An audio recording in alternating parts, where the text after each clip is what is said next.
Assalamualaikum warahmatullahi wabarakatuh. Hai, saya Evi Sayono. Pada video ketiga kali ini, saya kembali menyajikan informasi seputar tanya-jawab terkait pembelajaran terdiferensiasi. Jadi pertanyaan-pertanyaan ini dikumpulkan pada saat 43 orang guru dari berbagai wilayah di Indonesia melakukan diskusi buku secara daring. Buku yang kami diskusikan saat itu berjudul The Differentiated Classroom: Responding to the Needs of All Learners, yang ditulis oleh Carol Ann Tomlinson. 43 guru yang berasal dari beberapa provinsi di Indonesia seperti Kalimantan Utara, Nusa Tenggara Timur, Kalimantan Timur, Papua Barat, Maluku Utara, Jawa Tengah, Jawa Timur, dan juga beberapa tempat lainnya di Indonesia melakukan diskusi di tanggal 29 Desember 2022 yang lalu. Beberapa hari sebelum diskusi, teman-teman membaca ringkasannya dan kemudian menuliskan beberapa pertanyaan terkait unit 1 dan unit 2. Sebagian besar pertanyaan telah terjawab pada saat diskusi buku berlangsung. Nah, informasi atau tanggung jawab yang akan teman-teman dengarkan di video ini merupakan beberapa pertanyaan yang sering ditanyakan dan ada sebagian yang memang belum terjawab. Disclaimer saja bahwa saya akan mencoba menjawab beberapa pertanyaan yang sudah diajukan oleh teman-teman. But I'm not an expert on differentiated learning.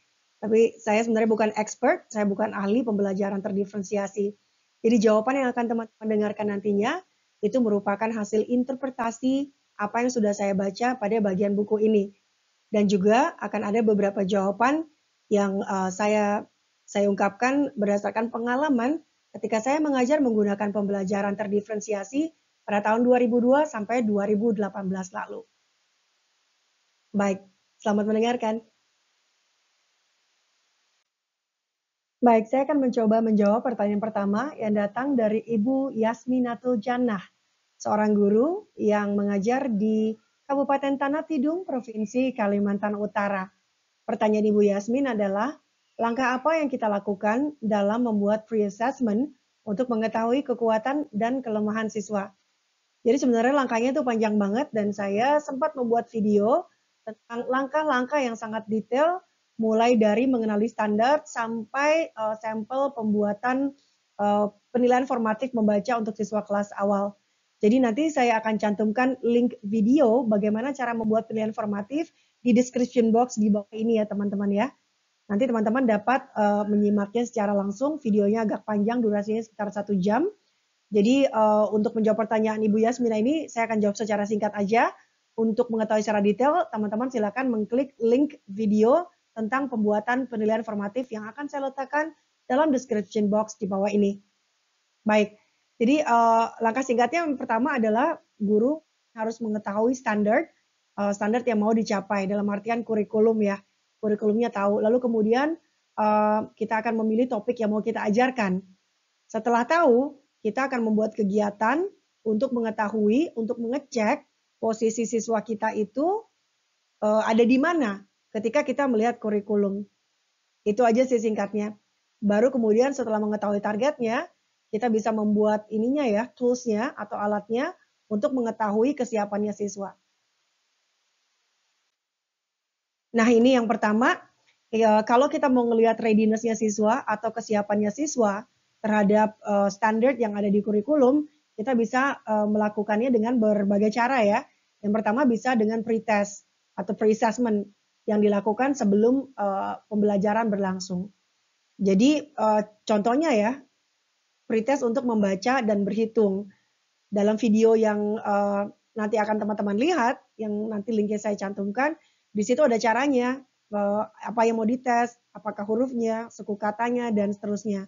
Kalau berhitung bagaimana? Berhitung juga sama, di situ teman-teman bisa melihat juga apakah menggunakan batu-batuan atau material real untuk digunakan anak untuk dihitung, lalu guru amati. Nah itu dengan pretest ya, dengan soal, istilahnya soal singkat. Atau dengan menggunakan ya, ketika anak sedang bekerja atau mengerjakan tugas, gurunya bisa mengamati, kemudian mencatat, oh ternyata ketika saya memberikan tugas membaca teks pendek, murid saya agak kesulitan, lalu dicatatlah dengan anecdotal notes. Atau dengan cara bermain misalnya. Misalnya kalau di layar teman-teman bisa melihat ada permainan ya. Kalau di Tanah Tidung kami menyebutnya dengan permainan cabang. Kalau di tempat teman-teman sendiri apa? Kalau di Betawi mungkin taplak gunung atau tapak gunung ya. Kalau di Jawa Tengah apa? Klingpro. Nah, mungkin klingpro-nya ini bisa kita modifikasi. Misalnya di kotak-kotak tersebut kita bisa letakkan bunyi huruf atau suku kata. Kemudian anak-anak bisa sambil main ketika dia menapak di satu kotak tertentu bisa sambil membunyikan hurufnya atau suku katanya. Atau kalau ini mau dimodifikasi untuk melihat keterampilan numerasinya siswa juga bisa ya teman-teman ya. Di bagian kotak-kotak permainan cabangnya bisa diganti dengan angka juga. Nah itu bisa dengan bermain. Nah ini kalau kita mau ngelihat readiness-nya siswa. Apakah ada cara lain? Ya. Nah ini yang berikutnya adalah kita juga bisa melakukan pre-assessment untuk mengetahui minatnya siswa. Ini nggak pakai tes berarti ya. Caranya bisa dengan survei. Survei sederhana lah misalnya anak-anak disuruh nulis di kertas kecil, kemudian disuruh diletakkan di kardus. Topiknya bisa misalnya film kartun apa yang sedang kamu sukain, atau karena film kartunnya itu nanti bisa kita jadikan misalnya sebuah kegiatan belajar ya. Misalnya kita bisa menulis teks, tapi nama-nama tokohnya kita pakai menggunakan tokoh kartun tersebut misalnya. Atau lagu apa yang lagi diminati siswa, dan seterusnya. Ini survei sederhana aja. Kemudian lagi-lagi kita bisa melihat minat siswa dengan melakukan pengamatan. Lalu kita juga bisa mengetahui minat siswa dengan melakukan wawancara singkat. Wawancaranya nggak usah terlalu formal, ngobrol aja gitu ya. Pelajaran apa yang lagi kamu sukain, kenapa kamu suka, bagian mana yang kamu suka, ada kesulitan nggak di bagian mana, yang ngobrol biasa aja gitu. Ini bisa minatnya siswa lagi kemana bisa kita ketahui dengan 3 cara ini ya, survei, pengamatan, dan wawancara. Ini juga bagian dari pre-assessment. Lalu kemudian untuk gaya belajar, gaya belajar kita bisa melakukan survei dan juga pengamatan dengan menggunakan checklist. Nah, bagaimana caranya? Teman-teman bisa melihat video 2 dan video 1. Di sana, di video 1, saya lampirkan contoh dari lembar pengamatan berupa checklist yang dapat kita gunakan untuk mengetahui profil belajar siswa itu kayak apa sih? Apakah anak-anak itu cenderung verbal linguistic atau anak cenderung logical mathematical? Nah, itu bisa teman-teman ketahui lebih rinci di video ke-1. Nah, ini adalah berbagai cara untuk pre-assessment ya. Baik, berikutnya ada pertanyaan dari Ibu Wiwit Sri Arianti, Jawa Tengah. Pertanyaannya Ibu Wiwit ada 2, saya coba jawab ya teman-teman ya. Yang pertama adalah pembelajaran terdiferensiasi ini biasa dilakukan di sekolah penyelenggara pendidikan inklusi. Kalau hal itu dilaksanakan di sekolah bukan penyelenggara pendidikan inklusi, menurut pengalaman, kesulitan apa yang selama ini dialami oleh guru dan bagaimana cara mengatasinya?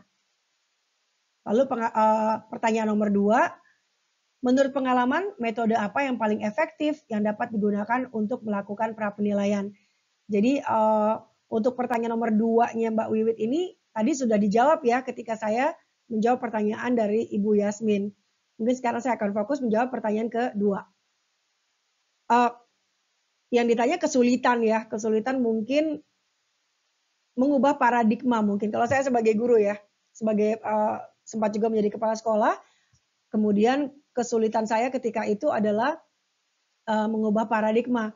Biasanya guru itu akan lebih mudah kalau misalnya mengajar dengan menggunakan satu material. Jadi satu material dipakai rame-rame kan kita tidak usah repot-repot menyiapkan material yang banyak gitu ya. Nah, ketika menggunakan pembelajaran terdiferensiasi, teman-teman harus melakukan pre-assessment dulu, kemudian memetakan kemampuan siswanya atau minat siswanya di mana, baru kemudian membuat pembelajaran yang sesuai dengan kebutuhan siswa. Ini agak PR banget sih karena prosesnya mungkin akan memakan waktu sedikit lebih banyak ya ketimbang membuat satu pembelajaran saja.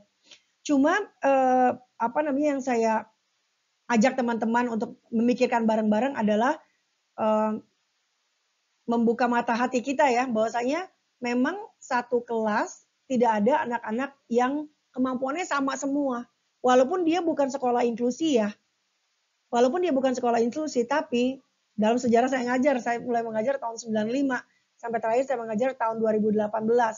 Sepanjang saya mengajar, saya tidak pernah mengajar sebuah kelas yang semua siswanya di kelas itu kemampuannya sama semua, nggak pernah. Jadi kita sebagai guru juga tahu bahwa anak-anak itu memang berbeda kesiapannya, berbeda minatnya, berbeda readiness-nya.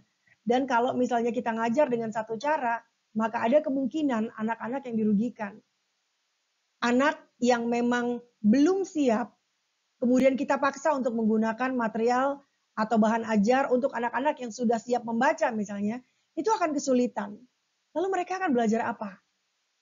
Seperti itu mungkin. Jadi kalau menurut saya yang paling sulit mungkin adalah mengubah paradigma atau keluar dari zona nyaman di mana guru terbiasa menggunakan materi ajar satu, cara mengajar satu untuk semua anak. Itu memang agak sulitnya di situ. Itu sih, dan cara mengatasinya ya mungkin kita ngobrol bareng, kita lihat berdasarkan bukti ya, kita melakukan pre-assessment, kita lihat, kita petakan bareng-bareng dengan guru, sehingga guru bisa lihat memang anak-anak berbeda, and it's normal.